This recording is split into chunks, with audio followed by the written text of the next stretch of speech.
November నుంచి Polavaram project మొదటి దశ పనులను ప్రారంభిస్తామని ఎంపీ పుట్టా మహేష్ కుమార్ అన్నారు.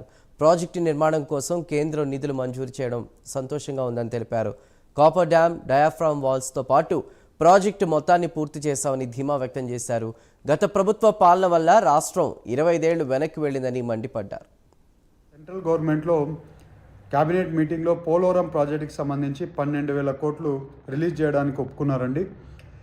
ఈ ప్రాజెక్టు రిలీజ్ చేయడానికి, ఈ ఫండ్స్ రిలీజ్ చేయడానికి చంద్రబాబు నాయుడు గారి కృషి ఎంతో ఉంది. ఇవాళ 12,000 కోట్లు ఇవ్వడం వల్ల మనకి పోలవరం ప్రాజెక్టు వచ్చే 3 ఏళ్లలో కంప్లీట్ చేయగలుగుతామనే ఒక భరోసా వచ్చింది. ఇవాళ 12,500 కోట్లతో మన పోలవరం ప్రాజెక్టు కంప్లీట్ చేయబోతున్నామని మీ అందరికీ తెలుపుతున్నాం.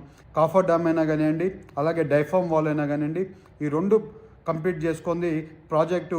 అలాగే ఫినిష్ చేయాల్సిన గేట్స్ అయినా కానివ్వండి, అలాగే ఫినిష్ స్టేజెస్లో ఉండే ప్రాజెక్ట్ అంతా కూడా కంప్లీట్ చేయడానికి వచ్చే 3 ఏళ్లలోనే కంప్లీట్ చేయడానికి ఫుల్ ప్రయత్నం చేస్తున్నామని మీ అందరికీ తెలుపుతున్నాం.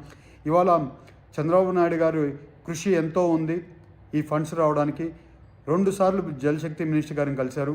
అలాగే ఢిల్లీకి వచ్చినప్పుడు ఫైనాన్స్ మినిస్టర్ గారిని చాలాసార్లు కలిశారు, ప్రైమ్ మినిస్టర్ గారిని కలిశారు. పోలవరం ప్రాజెక్ట్ ఎట్టి పరిస్థితుల్లో మీరు ఫండ్స్ అలొకేషన్ చేయాలన్నారు. అదే రకంగా ఇవాళ ఫండ్స్ అలొకేషన్ చేశారు. ఇవాళ మీకు మళ్ళీ చెప్తున్నాం, మన రాష్ట్రం బాగుపడాలన్నా, పోలవరం ప్రాజెక్ట్ కంప్లీట్ అవ్వాలన్నా, మన రాష్ట్రం తెలుగు వాళ్ళు తల ఎత్తుకొని తిరగాలంటే అది ఒక చంద్రబాబు నాయుడు గారు